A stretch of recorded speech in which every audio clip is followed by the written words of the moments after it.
பார்த்தேனே பார்த்ததும் தோற்றேனே சல்லடை கண்ணாக நெஞ்சமும் புண்ணானதே இத்தனை நாளாக இன்னும் நான் பாராமல். அம்மா படவலத்து இந்த சாயங்காலம் தான் வருவீங்கன்னு சொல்லிட்டு என்னாச்சு? வேலைக்காரலாம் வரலையா? வேலைக்காரோடൊക്കെ പൊക്കോളാൻ പറഞ്ഞു. அது என்ன 2-3 நாள் வேலை இருக்குன்னு தானே சொன்னீங்க, எதுக்கு போக சொன்னீங்க? 2-3 ദിവസത്തെ പണിയുണ്ട്, പക്ഷെ നിർത്തിക്കോളാൻ പറഞ്ഞു. ഞാൻ നിർത്തിക്കോളാൻ പറഞ്ഞ അതെന്തൊരു അമ്മൂമ്മ? അമ്മൂമ്മ എവിടെ വലിയ കാര്യത്തിൽ പോയതല്ലേ? അവിടെ എന്തോ ഉണ്ടെന്ന് പറഞ്ഞു.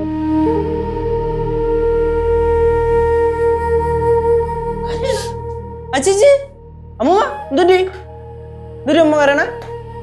என்னம்மா ஆச்சு சொல்லுங்களே. അമ്മൂമ്മ അവിടെ എന്തെങ്കിലും പ്രശ്നം ഉണ്ടായാ? അമ്മൂമ്മ അമ്മ വല്ലപ്പോഴും അല്ലേ പടവലത്ത് പോന്നേ? അമ്മ ലളിതാന്റെ ആയിട്ട് വഴക്കിട്ടോ? ഒന്ന് പോകച്ചേ, ഞാൻ എന്തോ പടവലത്ത് പോന്ന വഴക്കിടാനാണോ? ശിശു സൗണ്ടും പോയല്ലേ? അമ്മൂമ്മ കാര്യം പറ അമ്മൂമ്മ.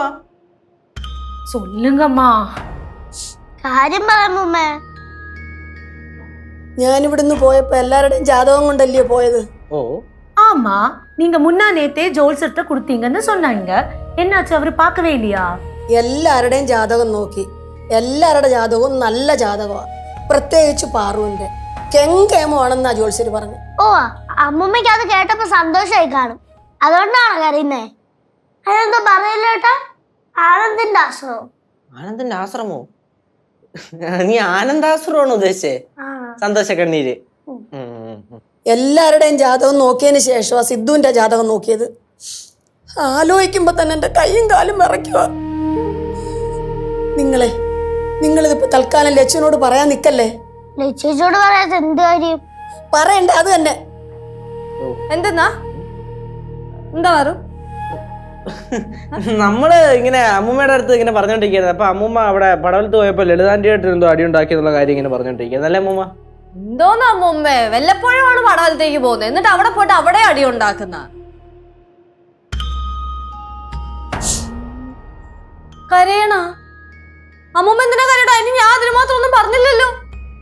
അമ്മൂമ്മ അമ്മൂമ്മ പോട്ടമ്മൂമ്മ, ഈ ജാതകം നമ്മൾ അത്ര വലിയ കാര്യമായിട്ടൊന്നും എടുക്കേണ്ട കേസൊന്നും അല്ല, വിട്ടേക്ക് പോട്ട്.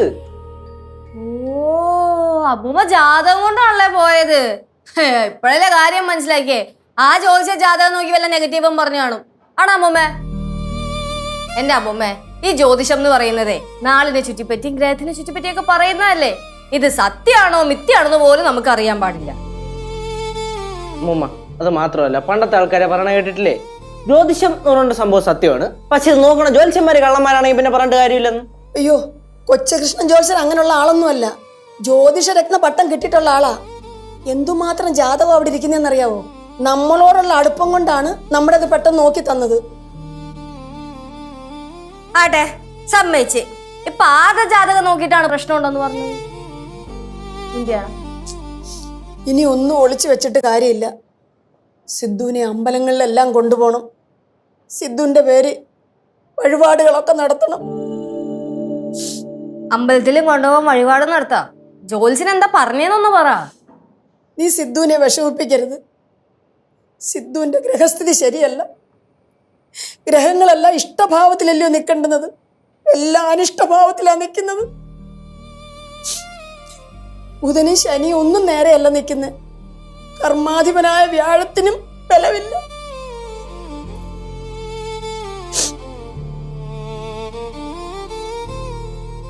ലച്ചു മോളെ, സിദ്ധുവിനെ ശ്രദ്ധിച്ചോണേ. സിദ്ധുവിന് ദീർഘായുസില്ലെന്നാ ജോത്സ്യര് പറഞ്ഞത്.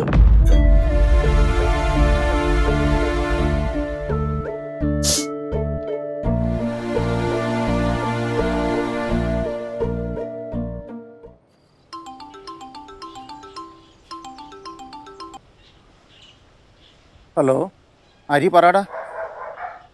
ഞാനൊന്ന് വാഴക്കാല വരെ പോവാം. എടാ, നമ്മുടെ കൊച്ചു വിഷൻ ജോത്സ്യന് ഒരു അബദ്ധം പറ്റി. എടാ, നമ്മുടെ പടവലത്തുള്ള ഭവാനിയമ്മയില്ലേ, ഭവാനിയമ്മയുടെ കൊച്ചുവൻ സിദ്ധാർത്ഥൻ, അവൻ്റെ ജാതകത്തിന് പകരം മൂവാറ്റുപുഴയുള്ള സിദ്ധാർത്ഥൻ്റെ ജാതകത്തിൻ്റെ ഫലം പറഞ്ഞു. ആ ഭവാനിയമ്മയുടെ വീട്ടിൽ പോയിട്ട് അതൊന്ന് തിരുത്തി പറയണം. അങ്ങോട്ട് പോവുക.